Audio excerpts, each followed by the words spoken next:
नमस्कार, मराठवाडा न्यूज 11 मध्ये आपले मनपूर्वक स्वागत। वाद विकोपाला भाजपाने अजित पवार गटाविरोधात घेतला मोठा निर्णय।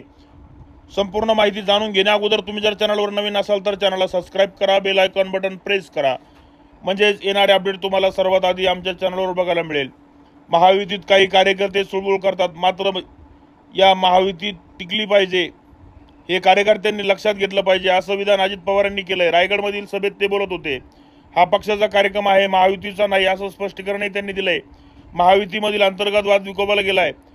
पिंपरीमध्ये भाजप कार्यकर्त्यांनी अजित पवार गटाविरोधात मोठा निर्णय घेतलाय। यामुळे महायुतीतील अंतर्गत वाद चव्हाट्यावर आलाय। निवडणुकीच्या प्रचारावर याचा परिणाम होऊ शकतो।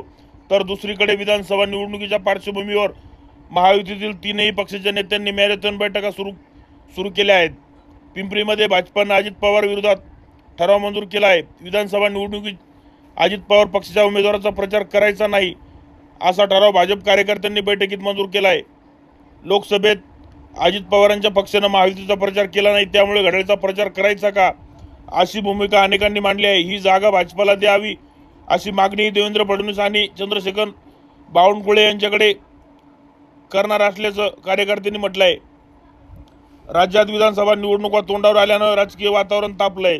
सर्वच पक्षांनी जोरदार तयारी सुरू केली आहे। मात्र गेल्या काही दिवसापासून महायुतीमध्ये अंतर्गत वाद सुरू असल्याचं पाहायला मिळाले। अजित पवार हे महायुतीच्या भाजप आणि शिंदे शिवसेनेतील नेत्यांना खटकत असल्याचे चित्र निर्माण झाले होते। विधानसभेच्या निवडणुका जवळ आल्यानंतर राष्ट्रवादीवर टीका केल्यास नुकसान होणार असल्यानं केंद्रीय नेत्यांनी राष्ट्रवादी काँग्रेससोबत होणारा विवाद टाळण्याचे निर्देश दिल्याची माहिती मिळते। लोकसभा निवडणुकीमध्ये महायुतीला अपेक्षित यश मिळालं नाही। या पराभवाचं खापर अजित पवार यांच्या माथी मारण्यात आलंय। मताचा ट्रान्सफर न झाल्यानं महायुतीतील भाजपाची मातृसंस्था असलेल्या राष्ट्रीय स्वयंसेवक संघाने देखील अजित पवारांच्या युतीमधील सहभागावरील प्रश्न उपस्थित केले। त्यानंतर शिंदे शिवसेनेचे नेते आणि मंत्री तानाजी सावंत यांनी मंत्रिमंडळात राष्ट्रवादी सोबत बसल्यावर उलट्या होतात, असं धक्कादायक वक्तव्य केलंय।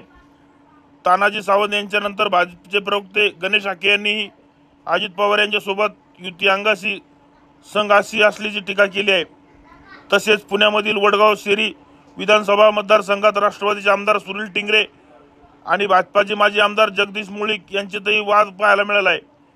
महायुतीतल्या या वादामुळे सर्व काही आलबेल नसल्याचं चित्र दिसून स्थानिक वादाचा फटका विधानसभेत बसू नये यासाठी स्थानिक नेतृत्वाला राष्ट्रवादीशी जुळवून घेण्याचे आदेश भाजपाचे राष्ट्रीय अध्यक्ष जे पी नड्डा यांनी मुंबई दौऱ्यात दिले आहे। यावर तुमचे मत नक्की कळवा।